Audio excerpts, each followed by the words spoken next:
नमस्कार, आपण पाहताय महाराष्ट्र संध्या न्यूज चॅनेल आवाज महाराष्ट्राचा।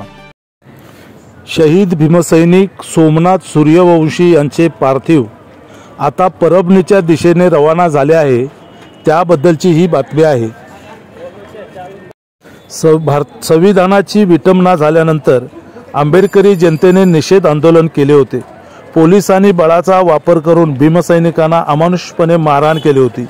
या मारहाणीत भीमसैनिक सोमनाथ सूर्यवंशी हे शहीद झालेले आहेत।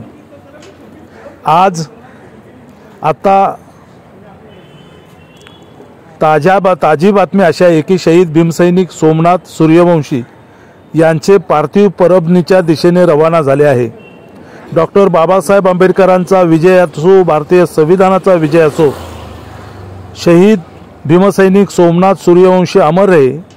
पोलीस प्रशासन मुर्दाबाद, पोलीस प्रशासन होश में आओ, अशा पद्धतीच्या घोषणा जमावातून देण्यात येत होत्या।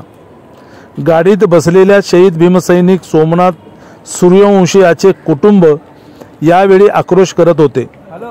दरम्यान शहीद भीमसैनिक सोमनाथ सूर्यवंशी याच्यावर पोलिसांनी मारहाण केल्यामुळेच त्याचा मृत्यू झाला असल्याची आता बाब उघड झाली असून शवविच्छेदन अहवाल समोर आला आहे।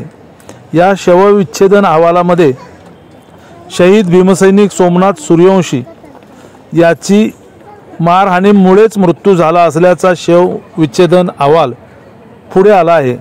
वंचित बहुजन आघाडीचे राष्ट्रीय अध्यक्ष ॲडव्होकेट बाळासाहेब आंबेडकर यांनीही शहीद भीमसैनिक सूर्यवंशी याच्या पोस्टमार्टमचा अहवाल ऑन कॅमेरा करण्याची मागणी केली होती। आता जिल्हा आरोग्य यंत्रणेकडूनच शहीद भीमसैनिक सोमनाथ सूर्यवंशी याचे निधन पोलिसांच्या मारहाणीतच झालेले असून शहीद भीमसैनिक सोमनाथ सूर्यवंशी याचे पार्थिव आता परभणीच्या दिशेने रवाना झालेले आहे। अशा प्रकारे भीमसैनिकांची प्रचंड अशी उपस्थिती शहीद भीमसैनिक सोमनाथ सूर्यवंशी यांच्या पार्थिवाजवळ होती। पोलिसांचा गाड्यांचा ताफा आणि दोन बाजून आंबेडकरी समूह आणि जोरदार घोषणाबाजी केली जात होती।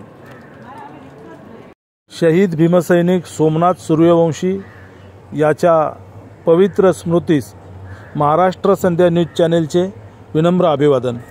धन्यवाद। जय भीम। नमस्कार, आपण पाहताय महाराष्ट्र संध्या न्यूज चॅनेल आवाज महाराष्ट्राचा।